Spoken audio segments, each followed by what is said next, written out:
অর্থ পরিকল্পনা মন্ত্রী হিসেবে দায়িত্ব গ্রহণের পর গত শুক্রবার প্রথমবারের মতো নিজ শহর চট্টগ্রামে গিয়েছিলেন আমির খসরু মাহমুদ চৌধুরী। নগরীর মেহেদীবাগের বাসভবনে বিএনপির নেতাকর্মীদের সঙ্গে শুভেচ্ছা বিনিময় করেন তিনি। এ সময় দেশের অর্থনৈতিক সংকট উত্তরণের চ্যালেঞ্জ মোকাবেলায় কাজ করার আশা ব্যক্ত করেন আমির খসরু। এদিকে নবনিযুক্ত মন্ত্রীর কাছে বিভিন্ন দাবি তুলে ধরেন নেতাকর্মী সহ বিভিন্ন স্তরের মানুষ। মোহাম্মদ রিয়াদ উদ্দিনের ক্যামেরায় ও ফখরুল ইসলাম সাইদির তথ্যে বিস্তারিত ডেস্ক রিপোর্টে।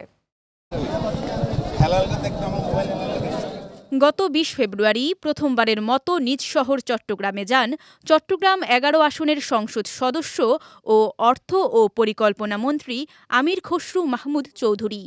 তাকে স্বাগত জানাতে নগরীর মেহেদীবাগের বাসভবনে ভিড় জমান নেতাকর্মী সহ বিভিন্ন স্তরের মানুষ।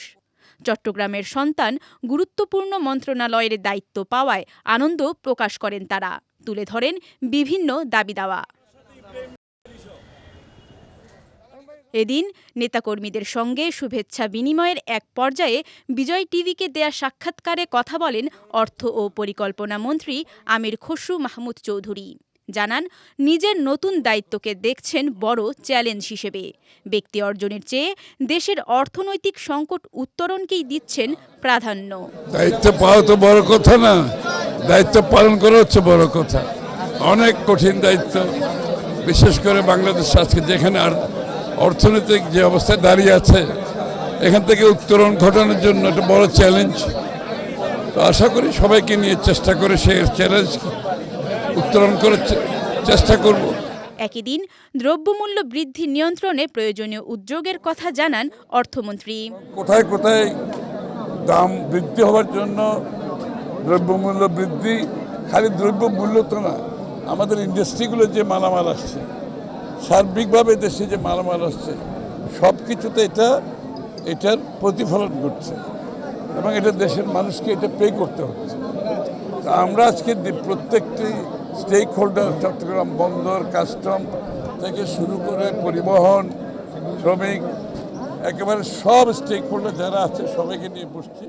এদিকে প্রথমবারের মতো চট্টগ্রামের কোনো রাজনীতিবিদ একই সঙ্গে অর্থ ও পরিকল্পনা মন্ত্রণালয়ের দায়িত্ব পাওয়ায় উচ্ছ্বসিত নগরীর সাংবাদিক সমাজের প্রতিনিধিরা।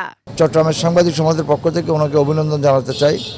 বিশাল এক দায়িত্বপ্রাপ্তি, দীর্ঘদিন পর প্রথমবারের মতো চট্টগ্রাম একজন পরিকল্পনা এবং অর্থমন্ত্রী পেয়েছে। চট্টগ্রাম যে বাণিজ্যিক রাজধানী, আগামীতে ওনার হাত ধরে আমার মনে হয় বাণিজ্যিক রাজধানী পরিণত হবে, আমরা এই আশাবাদ ব্যক্ত করছি। উনি সাংবাদিকদের সাথে ওনার সম্পর্ক আরও গভীর হবে ভবিষ্যতে। তারেক রহমানের নেতৃত্বে যেই নতুন সরকার দায়িত্ব গ্রহণ করেছে, উনি এই সরকারের অন্যতম বৃহৎ ব্যক্তি হিসেবে ওনার যেই গ্রহণযোগ্যতা সবার কাছে আছে, আমি বিশ্বাস করি এই গ্রহণযোগ্যতা জনগণের সাথে ওনাদের সম্পর্ক গভীরতম হবে। আমির খসরু মাহমুদ চৌধুরীর হাত ধরেই দেশের অর্থনীতির নতুন দিগন্ত উন্মোচিত হবে, এমনটাই প্রত্যাশা চট্টলাবাসীর। বিজয় টিভি নিউজ ডেস্ক।